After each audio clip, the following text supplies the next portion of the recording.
Hello dear students, आज के इस वीडियो में हम सीखेंगे सब्ट्रैक्शन इन वैदिक मैथ्स। सब्ट्रैक्शन इन वैदिक मैथ्स मतलब कि वैदिक मैथ्स के अनुसार घटाव के सवाल किस प्रकार से किए जाते हैं। देखिए, वैदिक मैथ्स में हर सवाल को करने का शॉर्टकट ट्रिक होता है ना। तो घटाव के सवाल को भी क्या किया है, आसान करने के लिए वैदिक मैथ्स में क्या किया गया है कि घटाव के सवाल को जोड़ के सवाल की तरह बना दिया गया है। ठीक है, जिससे कि सवाल बड़े से बड़े सवाल क्या होंगे, जल्दी हो जाएंगे और आसान हो जाएंगे। तो इसको किस प्रकार से किया जाता है वही सीखेंगे हम इस वीडियो में। तो चलिए शुरू करते हैं वीडियो। तो देखिए, सबसे पहला सवाल हम ले रहे हैं कि 200 माइनस 123। अगर 200 में से 123 माइनस करना है तो वैदिक मैथ्स में इसको किस प्रकार से किया जाता है। देखिए, इसका रूल क्या है, सबसे पहले जो ऊपर की संख्या होगी उसको हमें बड़ा रखना है। ठीक है, वो हमारा बड़ा होना चाहिए, जैसे कि बड़ा या फिर बराबर होना चाहिए। अब जैसे कि यहाँ पे नीचे 3 है और ऊपर क्या है, 0 है, तो 0 छोटा है, तो उसको बड़ा बनाने के लिए हमें क्या बनाना पड़ेगा, 10 बनाना पड़ेगा ऊपर, है ना, क्योंकि बड़ी संख्या में से ही छोटी संख्या माइनस होती है ना। तो इसको हमें बड़ा बनाना पड़ेगा। तो बड़ा बनाने के लिए यानी कि 10 बनाने के लिए इस 0 को क्या करना पड़ेगा, इसके आगे 1 लगाना पड़ेगा। ऐसा ही होता है। वो एक हम नॉर्मल जो हम सवाल करते हैं उसमें हम यहाँ लगाते हैं ऊपर, लेकिन इसमें क्या होता है, वैदिक मैथ्स में हम ये एक यहाँ ना लगा के नीचे यहाँ पे लगाते हैं, अगली लाइन में नीचे लगाते हैं यहाँ पे। तो यहाँ पे जैसे 1 लगा दिया, ये इसका मतलब अब ये क्या बन गया, 1 और 0, मतलब ये 10 बन गया। ये 1 और ये 0 मतलब कि 10 बन गया। अब ये 10 है और ये 3 है।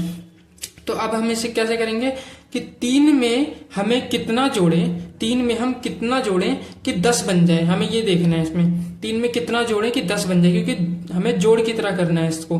तो 3 में कितना जोड़ेंगे कि 10 बन जाए, तो 7 होगा। तो यहाँ पे हम लिख देंगे 7। ठीक है, इसी प्रकार से अब यहाँ पे भी क्या है, 0 है और यहाँ क्या है, 2 है। 2 और 2 के नीचे क्या है, 1। तो जो नीचे हम लगाएंगे ना, ये इसके साथ जुड़ जाएगा, यानी कि 2 और 1 ये हो जाएगा 3। 2 और 1 3 हो जाएगा। और यहाँ ऊपर है 0, तो फिर से 0 को 10 बनाने के लिए क्या करेंगे, नीचे 1 लगाएंगे। तो अब ये बन गया 10। तो 3 में फिर से हम कितना जोड़ें कि 10 आ जाए, तो 7 आएगा। इसके बाद यहाँ पे क्या है, 1 नीचे वाला ये और 1 नीचे वाला, ये दोनों मिलके क्या हो जाएगा, 1 और 1, इन दोनों को जोड़ देंगे तो कितना हो जाएगा, 2। अब 2 में कितना जोड़ें कि 2 आ जाए, क्योंकि बराबर है, ऊपर भी 2 है नीचे भी 2 है। तो अब हमें ये नीचे एक्स्ट्रा लगाने की जरूरत नहीं है, और वैसे भी आगे संख्या नहीं है तो हम नहीं लगा सकते। तो अब हमें 2 में कितना जोड़ें कि 2 आ जाए, तो 2 में 0 जोड़ें तो 2 आ जाएगा, यानी कि यहाँ आ जाएगा 0। और ये हो गया हमारा सवाल सॉल्व। यानी कि 200 में से 123 घटाएंगे तो 77 आएंगे, लेकिन हमने इसको घटा के नहीं किया, जोड़ के रूप में किया है। ठीक है, तो इस प्रकार से ये इजी हो जाता है। तो इसी प्रकार से अगर हम 324 में से 242 अगर माइनस करें वैदिक मैथ्स में तो कैसे करेंगे। तो देखिए, यहाँ पे क्या है, ऊपर बड़ी संख्या है, नीचे छोटी संख्या है, तो इसमें हमें लगाने की जरूरत नहीं है। तो 2 में कितना जोड़ेंगे, 4 बन जाए। 2 में 2 जोड़ेंगे तो 2 यहाँ लिख देंगे। इसके बाद 4 में कितना जोड़े कि ऊपर तो छोटी संख्या है, तो उसको बड़ा बनाने के लिए क्या करेंगे, नीचे 1 लगा देंगे। यहाँ 1 लगा दिया। अब ये क्या बन गया, 1 और 2 ये बन गया 12। 1 और 2 कितना हो जाएगा, 12। अब 4 में कितना जोड़े कि 12 बन जाए, 8, तो 8 यहाँ लिख देंगे। इसके बाद 2 और 1 ये नीचे वाला जुड़ जाएगा, 3। अब 3 में कितना जोड़े कि 3 आ जाए तो 0। तो ये हो गया सवाल सॉल्व। ठीक है, अगला सवाल देखते हैं। यहां फिर से छोटी संख्या है, 4 है। ठीक, तो इसको बड़ा बनाने के लिए क्या करेंगे, नीचे 1 लगा देंगे, ये बन गया 14। अब 5 में कितना जोड़ेंगे कि 14 आ जाए। 5 में कितना जोड़े कि 14 बन जाए, 9, तो यहां लिख देंगे 9। इसके बाद यहां ऊपर छोटी संख्या है, तो फिर से इसको बड़ा करने के लिए 1 लगा देंगे यहां, तो ये बन गया 15। अब 15 ये बन गया, और नीचे कितना है, 7 और 1 8, तो 8 में कितना जोड़ेंगे कि 15 आ जाए, 7, तो यहां लिख देंगे 7। इसके बाद यहां हो गया हमारा 4 और 1 नीचे वाला 5, दोनों को जोड़ देंगे, 4 और 1 5। 5 में कितना जोड़े कि 6 बन जाए, 1, तो ये आ गया 1। ये हो गया सॉल्व। इसी प्रकार से नेक्स्ट सवाल देखते हैं।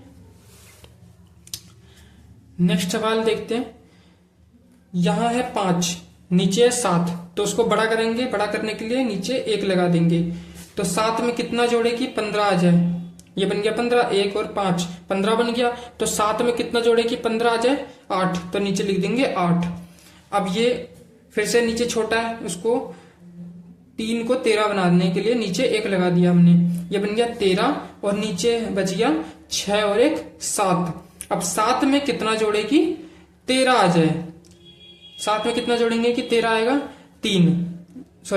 7 में कितना जोड़े कि 13 आ जाए, 6, तो यहां लिख देंगे 6। इसके बाद अब ये कितना है 2, इसको 12 बना देंगे। 12 बनाने के लिए नीचे लगाएंगे 1। अब ये बन गया 12। 12 में अब देखिए ये बन गया 12, यहां नीचे क्या है 4 और 1 5। 5 में कितना जोड़े कि 12 आ जाए, 7, तो लिख देंगे 7। इसके बाद यहां आ गया 5 और यहां पे कुछ भी नहीं है और यहां 1 है, तो यहां पे हमें कुछ जोड़ने की जरूरत नहीं है, 1 है। तो 1 में कितना जोड़े कि 5 आ जाए। 1 में कितना जोड़े कि 5 आ जाए, कितना जोड़ेंगे 4, तो इसका आंसर हो जाएगा ये। अगला सवाल 3 को 13 बनाने के लिए नीचे लगाएंगे 1। अब 5 में कितना जोड़ेंगे कि 13 आ जाए, 8, तो यहां लिख देंगे 8। इसके बाद यहां है 4, बड़ी है तो हमें यहां लगाने की जरूरत नहीं है कोई संख्या। अब यहां है 2 और 1 3। 3 में कितना जोड़े कि 4 आ जाए, 1 जोड़ने पे 4 आ जाएगा ना 3 में, तो यहां लिख देंगे 1। इसके बाद अब यहां पे छोटा आ गया, फिर से छोटा आ गया तो यहां नीचे लगा देंगे 1।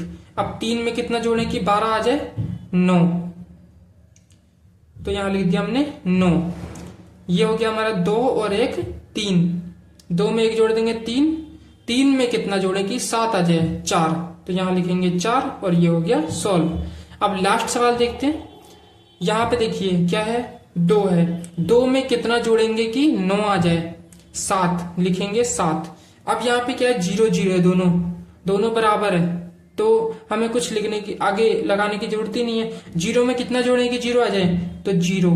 फिर 0 में कितना जोड़ेंगे कि 0 आ जाए, फिर 0 में 0 जोड़ेंगे तो 0 ही आएगा, तो इसमें हमें कुछ लगाने की जरूरत नहीं है, 0 का 0 ही आ जाएगा। अगर सेम संख्या है तो 0 आएगा। उसके बाद यहाँ पे 0 है, यहाँ पे 1 है, तो इसमें क्या करेंगे 0 में कितना जोड़े कि 1 आए, तो 1 जोड़ देंगे अगर तो 1 आ जाएगा, तो यहाँ लिखेंगे 1। इसके बाद अब यहाँ 1 है, यहाँ 8 है, तो 1 में कितना जोड़े कि 8 आ जाए। 1 में 7 जोड़ेंगे तो 8 आ जाएगा, तो ये हो जाएगा हमारा सवाल सॉल्व। तो देखा बच्चों किस प्रकार से आप सब्ट्रैक्शन के सवाल को हमने जोड़ के सवाल की तरह किया, और जोड़ के सवाल आपको पता है सब्ट्रैक्शन से इजी होते हैं जोड़ के सवाल। तो इस प्रकार से वैदिक मैथ्स में क्या किया जाता है, सवाल को आसान बना दिया जाता है। तो इस प्रकार से वैदिक मैथ्स में सब्ट्रैक्शन के सवाल किए जाते हैं। तो दोस्तों आशा करता हूँ आपको ये वीडियो अच्छी लगी होगी। ये वीडियो आपको कैसी लगी कमेंट बॉक्स में जरूर बताइएगा, और वीडियो अच्छी लगी हो तो वीडियो को लाइक एंड चैनल को सब्सक्राइब अवश्य कर लीजिएगा। मिलते हैं नेक्स्ट वीडियो में, तब तक के लिए जय हिंद जय भारत।